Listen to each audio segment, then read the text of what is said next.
പിതാവിൻ്റെയും പുത്രൻ്റെയും പരിശുദ്ധാത്മാവിൻ്റെയും നാമത്തിൽ ആമേൻ. നമ്മൾ യേശുനാഥൻ്റെ ഉയർപ്പും ഗാഗുൽത്ത കുരിശുമരണം പെസഹ എല്ലാം കടന്നുപോയിക്കൊണ്ടിരിക്കുകയാണ്. ഇന്ന് 10ാം ദിവസമാണ് യേശുവിൻ്റെ ഉയർത്തെഴുന്നേറ്റ് യേശു ആർക്കെല്ലാം പ്രത്യക്ഷപ്പെടുന്നുവോ നമ്മൾ ധ്യാനിക്കുകയാണ്. യേശുവെ നന്ദി, യേശു ആരാധന. ഈ 12 ശിഷ്യന്മാരിൽ ഒരുത്തൻ നഷ്ടപ്പെട്ടുപോയി, തൂങ്ങി മരിച്ചു. ബാക്കി 11 ശിഷ്യന്മാരും യഹൂദനെ ഭയന്നിരിക്കുകയാണ്. കാരണം യേശുനാഥൻ്റെ കുരിശുമരണം അവർ കേട്ടിട്ടുണ്ടാവും, ഒരുപക്ഷെ കണ്ടിട്ടുണ്ടാവും, പറയാൻ പറ്റില്ല. ഒരു സ്ഥലത്ത് അവരില്ലെന്നുള്ളതാണ് ബൈബിളിൽ കാണിക്കുന്നത്. ഗാഗുൽത്ത മല വരെ പത്രോസ് മാത്രം യേശുവിനെ ബന്ധിച്ചു കൊണ്ടുപോകുമ്പോൾ കണ്ടു. അന്നേരം കോഴി കൂകി, മറ്റുള്ള ആരെയും അവിടെ കാണുന്നില്ല വചനത്തിൽ.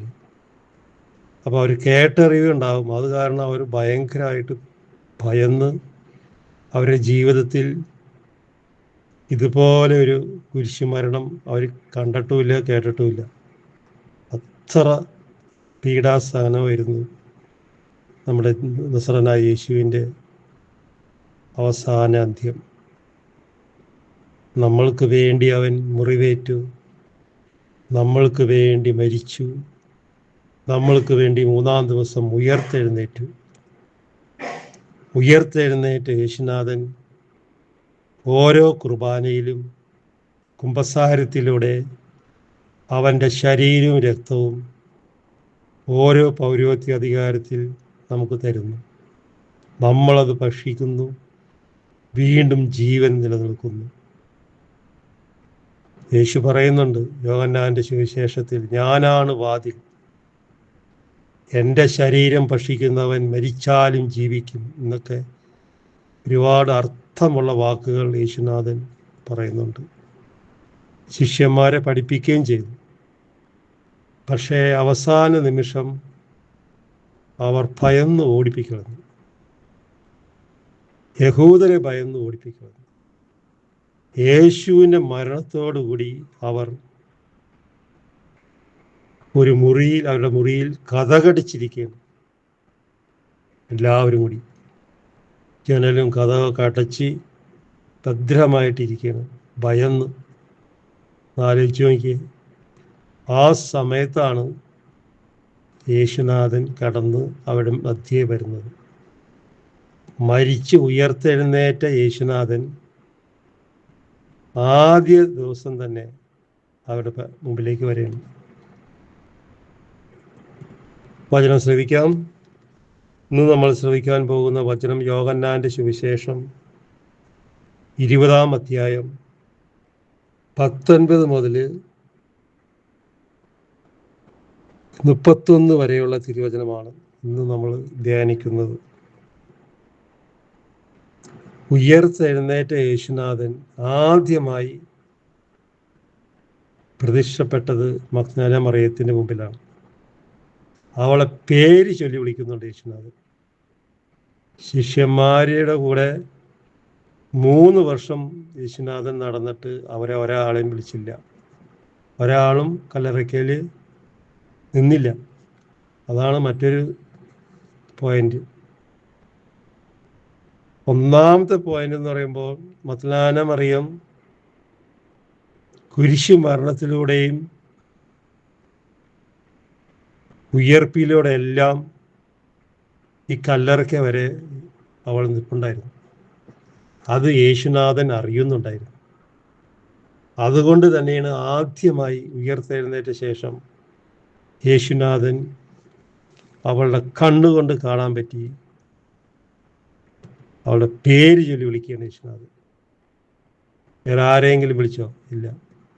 വെളുപ്പിന് ഇരുട്ടായിരിക്കുമ്പോൾ തന്നെ അവൾ കല്ലറയിലേക്ക് ഓടി വരികയാണ്. യേശുനാഥനെ അവരൊരു എടുത്തുകൊണ്ട് പോയോ? അല്ലെ അതുപോലെ ഇരിക്കുകയാണ്. പക്ഷെ അവിടെ വന്ന് കണ്ടപ്പോൾ കുഴിമാടം തുറന്ന് കിടക്കുകയാണ്. ആരോ എടുത്തുകൊണ്ട് പോയെന്ന് അവൾ കരയാൻ തുടങ്ങി. യേശുവിൻ്റെ ശരീരം കാണുന്നില്ല. പക്ഷെ അവൾക്കറിയില്ല യേശുനാഥൻ ഉയർത്തെഴുന്നേൽക്കുമെന്ന്. ഒരുപക്ഷെ അറിയുന്നുണ്ടാവും, പക്ഷെ തുറന്ന് പറഞ്ഞത് ശിഷ്യന്മാരോടായിരുന്നു. ശിഷ്യന്മാരോട് യേശുനാഥൻ പറഞ്ഞു, ഞാൻ 3-ാം ദിവസം ഉയർത്തെഴുന്നേൽക്കും, വലിയ പീഡനത്തിലൂടെ ഞാൻ കടന്നു പോകുമെന്നൊക്കെ പറഞ്ഞിരുന്നു, എല്ലാം പഠിപ്പിച്ചിരുന്നു. പക്ഷേ അവരാരും ആ വാക്ക് ശ്രദ്ധിച്ചില്ല. ആരും യേശുനാഥൻ്റെ വാക്ക് കേട്ടില്ല. അവരോടിപ്പിക്കളഞ്ഞു. എന്നാൽ മഗ്ദലേന മറിയം വെളുപ്പിനെ ആദ്യ ദിവസം തന്നെ അവിടെ വന്ന് നോക്കിയപ്പോൾ കല്ലറ തുറന്നു കിടക്കുമ്പോൾ ഓടി ആദ്യം പോയി പറഞ്ഞത് ശിഷ്യന്മാരോടാണ്. ശിഷ്യന്മാരോട് പറഞ്ഞപ്പോൾ ശിഷ്യന്മാർ ഓടി അവിടെ വന്നു. പത്രോസ് അടക്കം പലരും കുഴിമാടത്തിൽ കയറി നോക്കി. അവർ വയ്ക്കണം. അവർക്കവിടെ വെയിറ്റ് ചെയ്തായിരുന്നു കുറച്ച് നേരം കൂടി, അല്ലേ? യേശുനാഥൻ മരിച്ചടക്കപ്പെട്ട കല്ലറയാണല്ലോ, അപ്പോൾ കുറച്ച് നേരം അവിടെ നിന്നിട്ടൊക്കെ പോകാം എന്നൊന്നും അവർ കരുതിയില്ല. അവർ അവിടെ നിന്ന് നോക്കി ഇറങ്ങി പോയി. പക്ഷേ മഗ്ദലേന മറിയം ആ കുഴിമാടത്തിന് വെളിയിൽ കരഞ്ഞുകൊണ്ട് നിന്നു. ഞാൻ എവിടെ പോയി ഇങ്ങനെ എൻ്റെ ഗുരുവിനെ നോക്കും, റബ്ബിനെ നോക്കും എന്നൊക്കെ വിചാരിച്ച് ഇവള് വളരെ വിഷമത്തോടെയാണ് ആ കുഴിമാടത്തിൻ്റെ വെളിയിൽ നിൽക്കുന്നത്. ആ സമയത്താണ് യേശുനാഥൻ അവളെ പേര് ചൊല്ലി വിളിക്കുന്നത്. പേര് ചൊല്ലി വിളിക്കുന്നതിന് മുമ്പ് സ്ത്രീയെ എന്ന് വിളിക്കുന്നുണ്ട്. നീ എന്തിനാണ് കരയണേന്ന്. അപ്പം അത് തോട്ടക്കാരനാണെന്ന് അവൾ കാണുന്നു. യേശുനാഥൻ അവിടെ നിൽക്കേ. പേര് ചൊല്ലി വിളിക്കുമ്പോഴാണ് അവൾ തിരിച്ചറിയുന്നത്. ഹല്ലേലൂയ. യേശുവേ നന്ദി. യേശുവേ വചനം ശ്രവിക്കാം. 19-ാം വാക്യം. ആഴ്ചയുടെ ആദ്യ ദിവസമായ അന്ന് വൈകിട്ട് ശിഷ്യന്മാർ യഹൂദരെ ഭയന്ന് കതകടച്ചിരിക്കെ. യഹൂദന്മാരെയൊക്കെ ഭയന്ന് 3 ദിവസമായി അവരായി ഇരിക്കു തുടങ്ങിയിട്ട് ചിലപ്പോൾ. കാരണം ഈ 3-ാം ദിവസമാണല്ലോ യേശുനാഥൻ ഉയർത്തെഴുന്നേറ്റത്. First Magdalene മറിയത്തിനെ പ്രതിഷ്ഠപ്പെട്ടു. അന്ന് രാത്രി യേശുനാഥൻ കതകടച്ച് ഈ മുറിയിലുണ്ടെന്ന് യേശുനാഥൻ അറിഞ്ഞിട്ട് യേശുനാഥൻ അവിടെ വരെയാണ്. അപ്പോൾ അവർ 2-3 ദിവസമായിട്ട് ആ മുറി തന്നെയാണ്, പുറത്തിറങ്ങണില്ല ഭയന്നിട്ട്.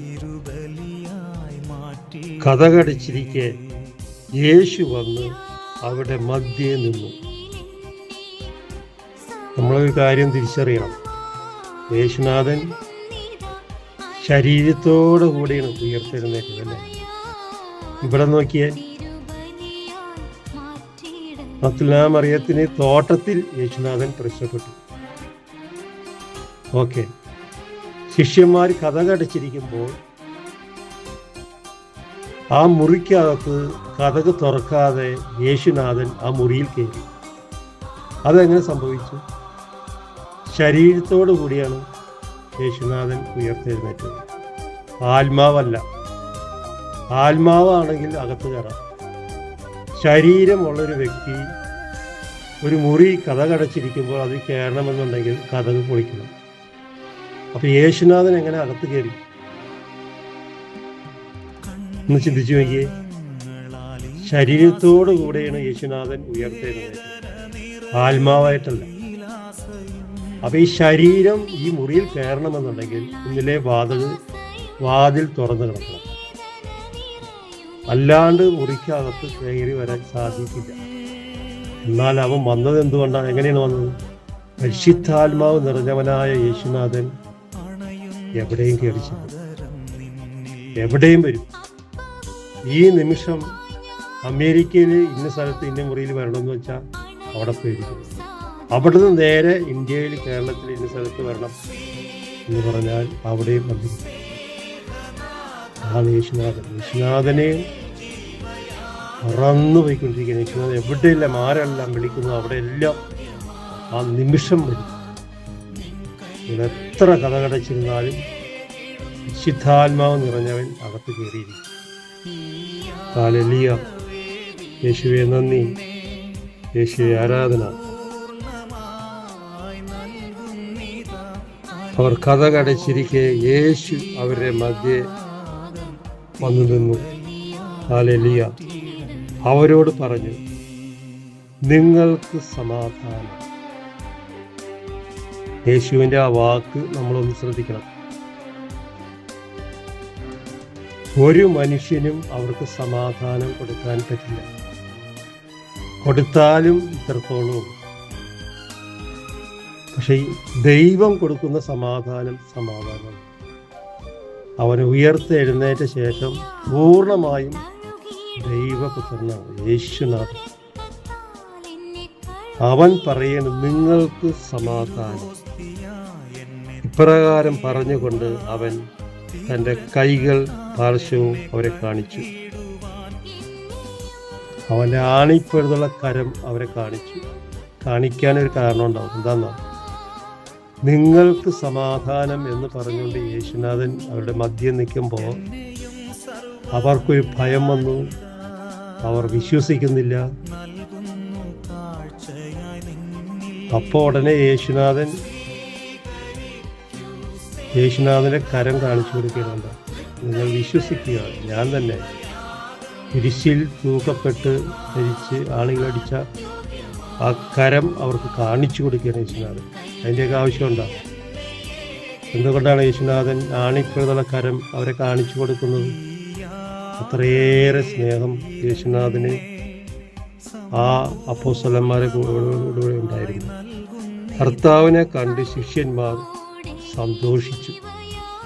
ഇത് കണ്ടപ്പോൾ അവർക്ക് കാണിപ്പഴുതുള്ള കരമൊക്കെ കണ്ടപ്പോൾ അവർക്ക് വളരെയധികം സന്തോഷമായി. നീ വന്നല്ലോ, നീ ഉയർത്തെഴുന്നേറ്റല്ലോ എന്നുള്ള അന്ന് പറഞ്ഞതെല്ലാം അപ്പോൾ ഓർമ്മയിൽ വന്നിട്ടുണ്ടാവും. അവർ സന്തോഷിച്ചു. യേശു വീണ്ടും അവരോട് പറഞ്ഞു, നിങ്ങൾക്ക് സമാധാനം. വീണ്ടും പറഞ്ഞു. ആദ്യം ഒന്ന് പറഞ്ഞ് അവരൊന്നും മിണ്ടിയില്ല, വിശ്വസിക്കുന്നില്ല. വിശ്വസിക്കുന്നുണ്ട് കുറേശ്ശെ, പകുതി. അപ്പോൾ യേശുനാഥൻ അവർക്ക് കൈ കാണിച്ചു കൊടുത്തു. എന്നിട്ടും അവർ പൂർണ്ണമായും വിശ്വസിക്കുന്നില്ല. ഭയം. അപ്പോൾ യേശുനാഥൻ വീണ്ടും അവരോട് പറയണേ, നിങ്ങൾക്ക് സമാധാനം. അതും അവർ സ്വീകരിക്കണില്ല. എന്നിട്ട് പിന്നെ യേശു പറയണം, അവരൊന്നും മിണ്ടുന്നില്ല. യേശു അവരോട് സംസാരിച്ചുകൊണ്ടേയിരിക്കണം.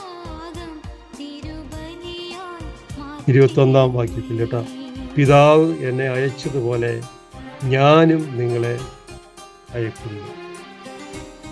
പിതാവ് എന്നെ അയച്ചതുപോലെ ഞാനും നിങ്ങളെ അയക്കുന്നു. എവിടേക്കാണ്? വചനം പ്രഘോഷിക്കാൻ. ഞാൻ ഉയർത്തെഴുന്നേറ്റ് എന്നുള്ളതൊക്കെ പറയാനായിട്ട് 11 ശിഷ്യന്മാരുടെ മുമ്പിൽ വന്നിട്ട് യേശുനാഥൻ പറയുന്നു, പിതാവ് എന്നെ അയച്ചതുപോലെ ഞാനും നിങ്ങളെ അയക്കുന്നു. 22-ാം വാക്യം. ഇത് പറഞ്ഞിട്ട് അവരുടെ മേൽ വിശ്വസിച്ചുകൊണ്ട് അവരോട് അരുളി ചെയ്തു. യേശു അവരോട് അരുളി ചെയ്യുന്നു. വിശ്വസിച്ചുകൊണ്ട് യേശു അരുളി ചെയ്യുന്നു, നിങ്ങൾ പരിശുദ്ധാത്മാവിനെ സ്വീകരിക്കുവിൻ. എന്താ? പരിശുദ്ധാത്മാവ് ഇല്ലാത്ത ഒരു വ്യക്തിക്ക് കർത്താവിൻ്റെ പ്രവർത്തികളോ കർത്താവിൻ്റെ വചനോ ഉൾക്കൊള്ളാനോ ഹൃദയത്തിൽ സ്വീകരിക്കാനോ സാധിക്കില്ല. വേണ്ടാത്ത പുസ്തകങ്ങളും വേണ്ടാത്ത സിനിമകളുടെയും കഥകളും അത് നമ്മുടെ ബ്രെയിനിൽ റെക്കോർഡായി കിടക്കും. അത് മാഞ്ഞു പോവില്ല. വചനം കയറി വസിക്കണമെന്നുണ്ടെങ്കിൽ പരിശുദ്ധാത്മാവിനെ സ്വീകരിക്കണം. എങ്കിൽ മാത്രമേ ഒരു വ്യക്തി മറ്റൊരു വ്യക്തിയോട് യേശുവിനെ പറ്റി പറയാൻ സാധിക്കുള്ളൂ. അതാണ് യേശുനാഥൻ ഇവിടെ പറയുന്നത്, നിങ്ങൾ പരിശുദ്ധാത്മാവിനെ സ്വീകരിക്കുക. നിങ്ങൾ ആരുടെ പാപങ്ങൾ ക്ഷമിക്കുന്നുവോ അവർക്ക് ഒരു വരം കൊടുക്കുകയാണ് യേശുനാഥൻ. ആശീർവാദവും വരവും കൊടുക്കുകയാണ്. എന്താണ്? നിങ്ങളുടെ പാപങ്ങൾ ക്ഷമിക്കുന്നു. ആരുടെ പാപങ്ങൾ ക്ഷമിക്കുന്നുവോ അവ അവരോട് ക്ഷമിക്കപ്പെട്ടിരിക്കും. അവരോടും ക്ഷമിക്കപ്പെട്ടിരിക്കും. നിങ്ങൾ ആരുടെ പാപങ്ങൾ ബന്ധിക്കുന്നവോ അവ ബന്ധിക്കപ്പെട്ടിരിക്കും. അവർക്കൊരു വരം കൊടുക്കുകയാണ് യേശുനാഥൻ. അതിൽ കൂടുതൽ വലുതും വേണം ഒരു മനുഷ്യൻ്റെ ജീവിതത്തിൽ. ഒന്നാമത് പാപം മോചിപ്പിക്കാനുള്ള വരം കൊടുക്കുന്നു. 2 ബന്ധിക്കുക. ബന്ധിച്ചു കഴിഞ്ഞാൽ പിന്നെ അവിടെ നിൽക്കാൻ അനങ്ങില്ല. അതും കൊടുത്തു യേശുനാഥൻ. ഹല്ലേലൂയ. ലൂക്കയുടെ സുവിശേഷം 9-ാം അധ്യായത്തിൽ 1 മുതൽ വായിക്കുമ്പോൾ നമുക്ക് മറ്റൊരു സംഗതി കാണാൻ പറ്റും. 12 ശിഷ്യന്മാർക്കും സകല പിശാചുകളുടെ മേലും അവന് അധികാരം കൊടുത്തു, ബന്ധിക്കാനും ബഹിഷ്കരിക്കാനും. അതൊക്കെ അവർ ഭയന്ന് വിറച്ച് മറന്നുപോയതൊക്കെ. ഹല്ലേലൂയ. യേശുവേ നന്ദി, യേശുവേ ആരാധന. 12 പേരിൽ ഒരുവനായ തോമസ് അവിടെ ഇല്ലായിരുന്നു. 24-ാം വാക്യം. 12 പേരിൽ ഒരുവനായ ദിദിമോസ് എന്ന് വിളിക്കപ്പെടുന്നവനുമായ തോമസ് യേശു വന്നപ്പോൾ അവരുടെ കൂടെ ഉണ്ടായിരുന്നില്ല. ബാക്കി എല്ലാവരും ഉണ്ട്, ഇവനുണ്ടായിരുന്നില്ല. ഇവനൊരു പ്രത്യേകത ഉണ്ട്. അവരെല്ലാവരും കഥ കടിച്ചിരിക്കുന്നു. പക്ഷെ ഇവൻ തോമസ് ധൈര്യമായിട്ട് പുറത്തിറങ്ങി നടക്കുകയാണ്. അവൻ യഹൂദരെ പേടിക്കുന്നൊന്നുമില്ല. മറ്റുള്ളവരുടെ പേടി കണ്ടപ്പോൾ അവനും പേടിച്ചു ഓടിപ്പോയി. പക്ഷെ ഇവിടെ എല്ലാവരും കഥ കടിച്ചിരിക്കുമ്പോൾ അവൻ പുറത്താണ്. അവൻ നാട് മുഴുവൻ ഇങ്ങനെ ചുറ്റിക്കറിക്കൊണ്ടിരിക്കുന്നു. ടൗണുകളിലും അവിടെ ഇവിടെയൊക്കെ എന്തൊക്കെ സംഭവിക്കുന്നറിയാം. അതുകൊണ്ട് മറ്റ് ശിഷ്യന്മാർ അവനോട് പറഞ്ഞു. അവൻ വന്നു. യേശുനാഥൻ അപ്പം തന്നെ പോയി അവിടുന്ന്. അത് കഴിഞ്ഞ് മറ്റ് ശിഷ്യന്മാർ ഇവൻ വന്നപ്പോൾ പറയും. എന്താണ് പറയണത്? ഞങ്ങൾ കർത്താവിനെ കണ്ടു, ഗുരുവിനെ കണ്ടു എന്ന് തോമസിനോട് മറ്റ് ശിഷ്യന്മാർ പറയും. 10 ശിഷ്യന്മാർ. എന്നാൽ അവൻ പറഞ്ഞു. അത് കേട്ട ഉടനെ അവൻ പറയണം, അവൻ്റെ കൈകളിൽ ആണികളുടെ പഴുതുകൾ ഞാൻ കാണുകയും അവയിൽ എൻ്റെ വിരൽ ഇടുകയും ആണിപ്പഴുതുള്ള കരം കാണുകയും ആ പഴുതുകളിൽ എൻ്റെ വിരൽ ഇടുകയും ചെയ്യാതെ ഞാൻ വിശ്വസിക്കുന്നു. എന്നാലും ചോദിക്കുക, ശിഷ്യന്മാർ അടുത്ത 10 ശിഷ്യന്മാരും ഉണ്ട്. അവർ പറഞ്ഞപ്പോൾ അവൻ വിശ്വസിക്കുന്നില്ല. ഇത്രയും പേര് പറഞ്ഞിട്ട് അവൻ വിശ്വസിക്കണം. അവൻ്റെ ആണിപ്പഴുതുള്ള കരം കാണണം, എൻ്റെ വിരൽ അതിനകത്ത് ഇടയും വേണം. അല്ലാണ്ട് ഞാൻ അവൻ്റെ പാർശ്വത്തിൽ, വീണ്ടും അവൻ പറയുന്നു, അവൻ്റെ പാർശ്വത്തിൽ എൻ്റെ കൈ വയ്ക്കുകയും ചെയ്യുന്നതല്ലാതെ ഞാൻ വിശ്വസിക്കുകയില്ല. അപ്പം ഇവന് ഈ ആണിപ്പഴുതുള്ള കരം, പാർശ്വത്തിൽ കുന്തം കൊണ്ട് കുത്തിയുള്ള മുറിവ്, ഇതെല്ലാം ഇവനറിയാം. അതെങ്ങനെ അറിഞ്ഞുവൻ? ഇപ്പം അവിടെ നമ്മളൊന്ന് ശ്രദ്ധിച്ചു നോക്കിയേ. യേശുനാഥൻ അവരുടെ മധ്യ വന്ന് നിന്നപ്പോൾ തോമസ് അവിടെ ഇല്ലായിരുന്നു, പുറത്തായിരുന്നു. അപ്പോൾ യേശുവിൻ്റെ കാൽവരി ക്രൂശ് ഇടയ്ക്കൊക്കെ ഇവന് ഇവിടെ ഉണ്ടായിരുന്നു. ഒളിഞ്ഞിങ്ങനെ പതുക്കെ നടക്കുന്നുണ്ടായിരുന്നു. അതുകൊണ്ട് അവനെല്ലാം കണ്ടു. കുരിശിൽ കൈകളിൽ ആണിയടിച്ച് കയറ്റിയപ്പോഴും പാർശ്വത്തിൽ മരിച്ച ശേഷമാണ് കുന്തം കൊണ്ട് പാർശ്വത്തിൽ കുത്തണത്. അതല്ല ഇവൻ കണ്ടു, ഇവനറിഞ്ഞു.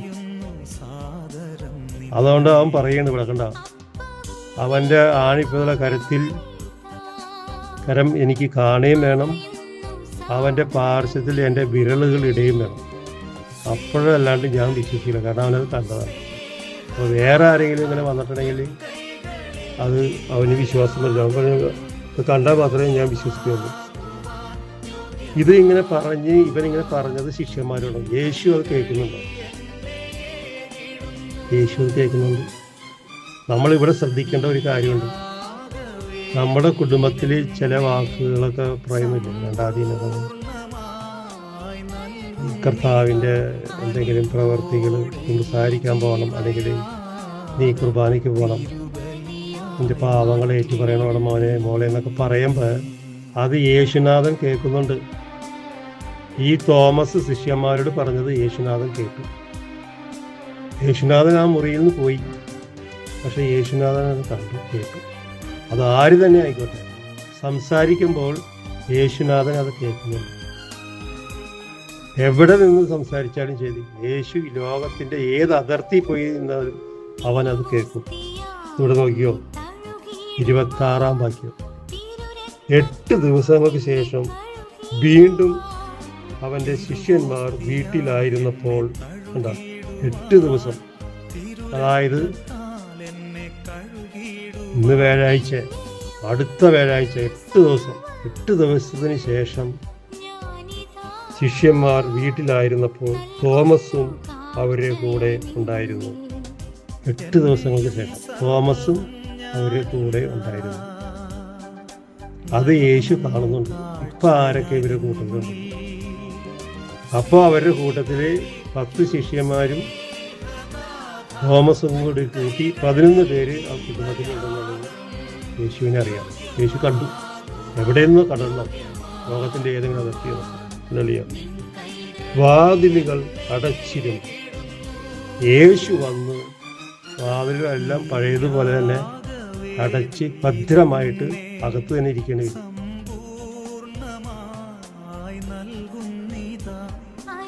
അടച്ചിരുന്നു, വാതിലുകൾ അടച്ചിരുന്നു. യേശു വന്ന് അവിടെ മധ്യത്തിൽ നിന്നുകൊണ്ട് പറഞ്ഞു. യേശു വീണ്ടും അവിടെ മധ്യേ പഴയതുപോലെ തന്നെ ആ പെരക്കകത്ത് കയറി മധ്യം നിന്നവരുടെ നടുക്ക് നിന്നു. നിങ്ങൾക്ക് സമാധാനം, യേശു പറയുന്നു. എന്നാലോചിച്ച് നോക്കിയേ, 3-ാമത്തെ പ്രാവശ്യം യേശു സമാധാനം കൊടുക്കണം. നിങ്ങൾക്ക് സമാധാനം. കാരണം അവരുടെ സമാധാനം മുഴുവനും നഷ്ടപ്പെട്ടു പോയി. ഗുരു പോയതിനോടുകൂടി അവരുടെ സമാധാനം നഷ്ടപ്പെട്ടു പോയി. യേശു പറയണം, നിങ്ങൾക്ക് സമാധാനം. 3-ാം പ്രാവശ്യം യേശു നിങ്ങൾക്ക് സമാധാനം. അവൻ തോമസിനോട് പറഞ്ഞു, മറ്റുള്ള ആരോടും പറഞ്ഞില്ല. തോമസിനോട് പറയണം, നിന്റെ വിരൽ ഇവിടെ കൊണ്ടുവരിക. അവൻ പറഞ്ഞില്ലേ, എൻ്റെ വിരല് യേശുനാഥൻ്റെ കുന്തത്താൽ കുത്തിപ്പിളർന്ന വിലാപത്തിൽ എൻ്റെ വിരൽ വിടാതെ ഞാൻ വിശ്വസിക്കുകയില്ല. യേശു വന്നിട്ട് അവനോട് മാത്രമായിട്ട് പറയുന്നു, നിന്റെ വിരൽ ഇവിടെ കൊണ്ടുവരിക, എൻ്റെ കൈകൾ കാണുക എന്നിട്ട് പറയുന്നു. കണ്ട, എൻ്റെ കൈകൾ കാണുക. അവൻ പറഞ്ഞു, ആണിപ്പഴുതുള്ള കരം കാണുകയും വിലാപുറത്ത് കുന്തത്താൽ മുറിവുള്ള വിലാപത്തിൽ എൻ്റെ വിരലുകൾ ഇടുകയും ചെയ്യാതെ ഞാൻ വിശ്വസിക്കുകയില്ല. അത് യേശു എടുത്ത് പറയുന്നു. ഹല്ലേലൂയ. എൻ്റെ കൈകൾ കാണുക, നിന്റെ കൈ നീട്ടി എൻ്റെ പാർശ്വത്തിൽ വയ്ക്കുക. യേശു പറയുന്നു, നിന്റെ വിരൽ നീട്ടിയിട്ട് മുറിവേറ്റ എൻ്റെ പാർശ്വത്തിൽ വയ്ക്കുക. അവിശ്വാസിയാകാതെ വിശ്വാസിയാകാൻ അവനെ ധൈര്യം കൊടുക്കുകയാണ് കർത്താവ്. ഹല്ലേലൂയ.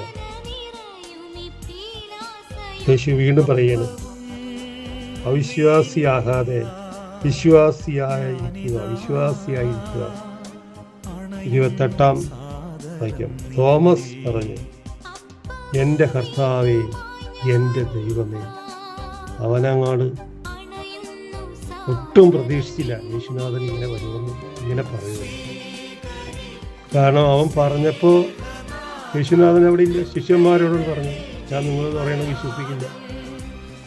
അതിനകത്ത് വിരലിടാണ്ടും അതിൻ്റെ കൈകൾ കാണാതെ ഞാൻ വിശ്വസിക്കില്ലെന്ന് പറഞ്ഞിട്ട് യേശുനാഥൻ അത് കേട്ടു. യേശുനാഥൻ അവൻ്റെ അടുത്ത് വരെയുണ്ടാകും. ഹല്ലേലൂയ. ഇവിടെ നമ്മൾ തിരിച്ചറിയണം, നമ്മൾ എന്ത് ആഗ്രഹിക്കുന്നോ അത് യേശുനാഥൻ നമുക്ക് സാധിച്ചു തരും. വിശ്വാസിയായിരിക്കുക. ഹല്ലേലൂയ. എൻ്റെ കർത്താവേ, എൻ്റെ ദൈവമേ. തോമസ് പറയുന്നു, യേശു അവനോട് പറഞ്ഞു, നീ എന്നെ കണ്ടത് കൊണ്ട് വിശ്വസിച്ചു. യേശു പറയുന്നു, നീ എന്നെ കണ്ടത് കൊണ്ട് വിശ്വസിച്ചു. എന്നാൽ മറ്റേ 10 പേരെയും യേശുനാഥൻ കുറ്റപ്പെടുത്തുന്നത്. ഇവ മാത്രമല്ല അവിടെ പറഞ്ഞോളൂ. അവന് മാത്രമായിട്ടാണ് യേശുനാഥൻ 2-ാം പ്രാവശ്യവും ഈ മുറിയിലേക്ക് വന്നത്. എന്നിട്ട് യേശു പറയുന്നു, നീ എന്നെ ഇപ്പോൾ കണ്ടത് കൊണ്ട് നീ വിശ്വസിച്ചു. ഞാൻ വരാതിരുന്നിരുന്നെങ്കിൽ നീ ഒരിക്കലും വിശ്വസിക്കില്ല. ആ വന്നത് യേശു ആണ്. അവരാണല്ലോ പറഞ്ഞത്. അപ്പം നിന്റെ വിശ്വാസം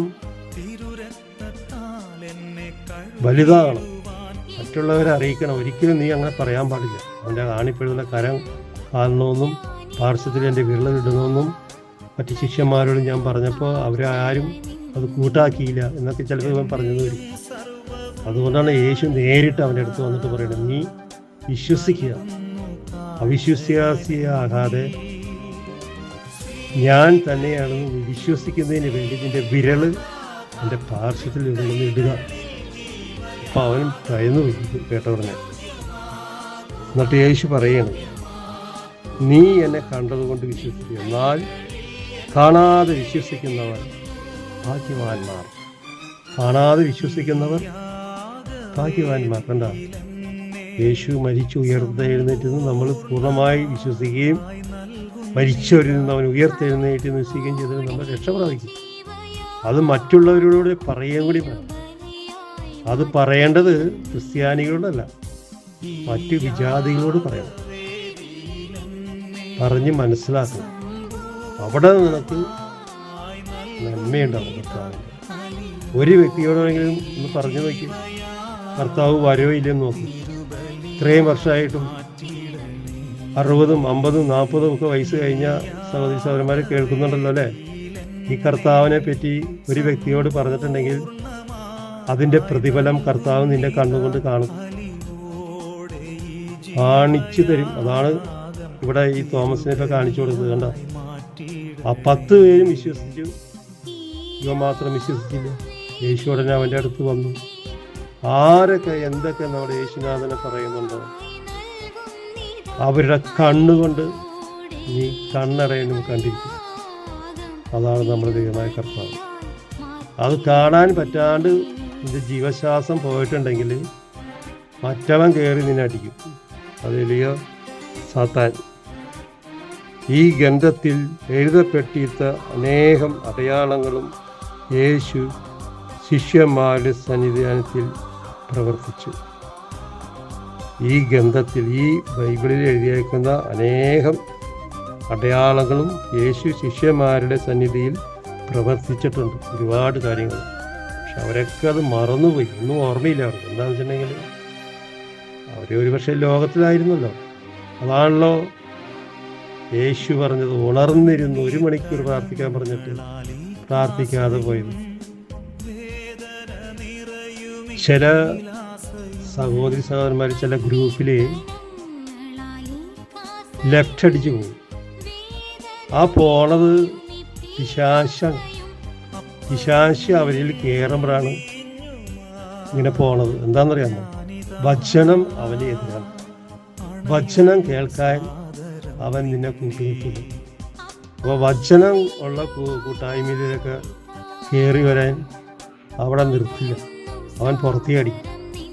അതേസമയം അത് ചിലപ്പോൾ അരമണിക്കൂറോ 1 മണിക്കൂറൊക്കെ ആയിരിക്കും. അത് കേൾക്കാൻ നിൻ്റെ ഹൃദയം അങ്ങോട്ട് എന്താ പറയുക, ചൂടടിച്ചിട്ട് ഇരിക്കാൻ പറ്റാത്ത മാതിരി, ഫാനൊന്നും കാറ്റില്ലാണ്ടിരിക്കണ പോലെ വിശർത്ത് ഒഴുതും.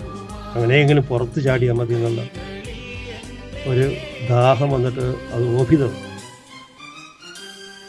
അതേസമയം 3 മണിക്കൂർ അല്ലെങ്കിൽ 2.5 മണിക്കൂർ സിനിമ, മോഹൻലാലിൻ്റെയും മമ്മൂട്ടിയുടെയും മറ്റുള്ളവരുടെയും, അത് നീ കാണാനായിട്ട് ഫാനും വേണ്ട, വെള്ളവും ദാഹിക്കുന്ന വെള്ളവും വേണ്ട. നീ ആ കസേരമേ തന്നെ ഇരിക്കും, അനങ്ങൂല, അവിടെ ഇരുന്ന് കാണും. കണ്ട, ആ ഇരുത്തണതാരാണ്? യോഹന്നാൻ 8:44 നുണയനും നുണയുടെ പിതാവുമാണ്.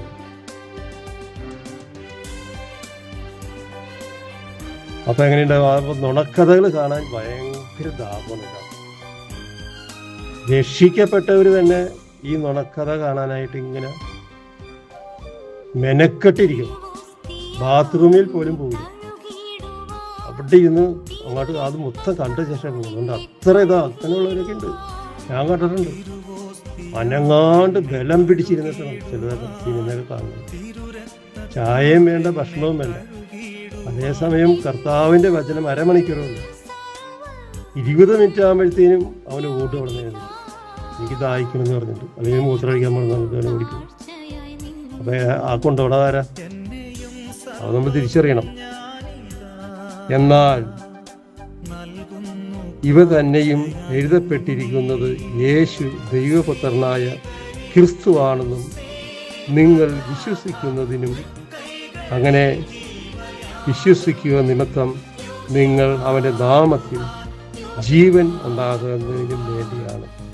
ജീവൻ ഉണ്ടാകുന്നതിനും വേണ്ടി. ഇതൊക്കെ നമ്മൾ വായിക്കുകയും കേൾക്കുകയും ഒക്കെ ചെയ്യുമ്പോൾ നമ്മൾ വിശ്വസിക്കുകയും ജീവൻ ഉണ്ടാകാനും വേണ്ടിയാണ്. അത് പ്രത്യേകം എഴുതിയേക്കുന്നുണ്ട. വിശ്വസിക്കുകയും നിമിത്തം നിങ്ങൾക്ക് അവൻ്റെ നാമത്തിൽ ജീവൻ ഉണ്ടാകുന്നതിനും വേണ്ടിയാണ്. അപ്പോൾ ഈ വേണ്ടാത്ത സിനിമയും സീരിയലും കണ്ടിട്ട് രോഗിയായിട്ടൊക്കെ രോഗമൊക്കെ വന്ന് പിടിച്ചു വലിക്കുമ്പോഴാണ് നിങ്ങൾ സ്വയം തന്നെ അങ്ങനെ തീരുമാനിച്ചാൽ മതി. ഇത് കണ്ടിട്ടാണ് എനിക്കിങ്ങനെയൊക്കെ വന്നത്. അതിനൊക്കെ നമ്മൾ ഒരിക്കലും അടിമയാകാനേ പാടില്ല, ഒരിക്കലും പാടില്ല. ചില ഇനങ്ങളൊക്കെ കാണണം കുടുംബത്തിൽ. ടി വിയോട് ഓൺ ചെയ്ത് കഴിഞ്ഞാൽ പിന്നെ സീരിയൽ, സിനിമ, വെട്ട്, കുത്ത്, നാടകം ഇതൊക്കെ കണ്ട് കണ്ട് കണ്ട് അവൻ്റെ തലച്ചോറ് മുഴുവനും അതായിരിക്കും അത് കയറിയിരിക്കുന്നത്. അപ്പൊ ഒന്ന് ആലോചിച്ച് നോക്കിയേ, ഈ സിനിമ സീരിയൽ ഇതൊക്കെ നുണക്കഥകളല്ലേ. നുണ ആരാ? നുണ പറയണ ആരാ? ആരാണ് നുണയൻ? അപ്പൊ ആ നുണ കണ്ട് രസിക്കുമ്പോൾ ആരായിരിക്കും നിന്റെ ജീവിതത്തിലേക്ക് വരിക? ഒന്ന് ആലോചിച്ച് നോക്കൂ. എന്നിട്ട് എൻ്റെ കർത്താവേ, എൻ്റെ ദൈവമേ എന്ന് ഈ തോമസ് പറഞ്ഞ പോലെ പറഞ്ഞിട്ട് വലിയ കാര്യമുണ്ട്. കർത്താവ് പറയും, എന്താ പറയാന്നറിയാമോ? നീ അത് കണ്ടുകൊണ്ടിരുന്നതാണ് വിളിച്ചിട്ട് നീ എന്നെ വിളിക്കണെന്താന്ന്. വിശ്വാസിയായിരിക്കുക, അവിശ്വാസിയാകാതെ വിശ്വാസിയായിരിക്കുക എന്ന് പറയും. യേശുവേ നന്ദി, യേശു ആരാധന. ഇന്ന് 10-ാം ദിവസമാണ്. നമ്മൾ യേശുനാഥൻ്റെ പെസഹ മുതൽ ഗാഗുൽത്ത കുരിശുമരണം, മരണം, ഉയർപ്പ് ഇങ്ങനെ കടന്നുകൊണ്ട് പോയിരിക്കുകയാണ്. ഉയർപ്പിലൂടെ ശിഷ്യന്മാരുടെ അടുത്തേക്ക് 2-ാം ദിവസമാണ് യേശുനാഥൻ കടന്നു വരുന്നത്. ആദ്യം മഗ്ദലന മറിയത്തിനെ യേശു പ്രതീക്ഷപ്പെട്ടു. ഇപ്പോൾ ശിഷ്യന്മാരുടെ അടുത്തേക്ക് യേശുനാഥൻ കടന്നു വരികയാണ്. യേശുനാഥനെ വിട്ട് അവർ പോയി, പക്ഷെ യേശുനാഥൻ വീണ്ടും അവരുടെ അടുത്തേക്ക് വരിക, എന്നിട്ട് അവർക്ക് സമാധാനം കൊടുക്കുകയാണ്. ആദ്യം യേശുനാഥൻ പെസഹ ഒരുക്കി കുർബാന കൊടുത്തവർ, ഇതെൻ്റെ ശരീരം, ഇതിൻ്റെ രക്തം. ഇപ്പോൾ ഇതേ സമാധാനം കൊടുത്തു. കാരണം സമാധാനം അവർക്ക് നഷ്ടപ്പെട്ടു. സമാധാനം നഷ്ടപ്പെട്ട വ്യക്തിക്ക് ജീവിക്കണത് തന്നെ ഒരു മന്ദബുദ്ധിയായിട്ടായിരിക്കും. സമാധാനം ഇല്ലാണ്ട് ഒരു ജീവിതമുണ്ട്. സമാധാനമാണ് ഏറ്റവും വലുത്. ഏറ്റവും ഒരു മനുഷ്യൻ്റെ ജീവിതത്തിൽ ഏറ്റവും വലുത് സമാധാനവും അതോടെ സന്തോഷവും. ഇത് രണ്ടും ഇല്ലാണ്ട് വന്നിട്ടുണ്ടെങ്കിൽ ആ വ്യക്തി ഉണങ്ങിയ മരം പോലെ. യേശുവേ നന്ദി, യേശുവേ ആരാധന. ബാക്കി ഭാഗം നാളെ. Hallelujah, praise the Lord.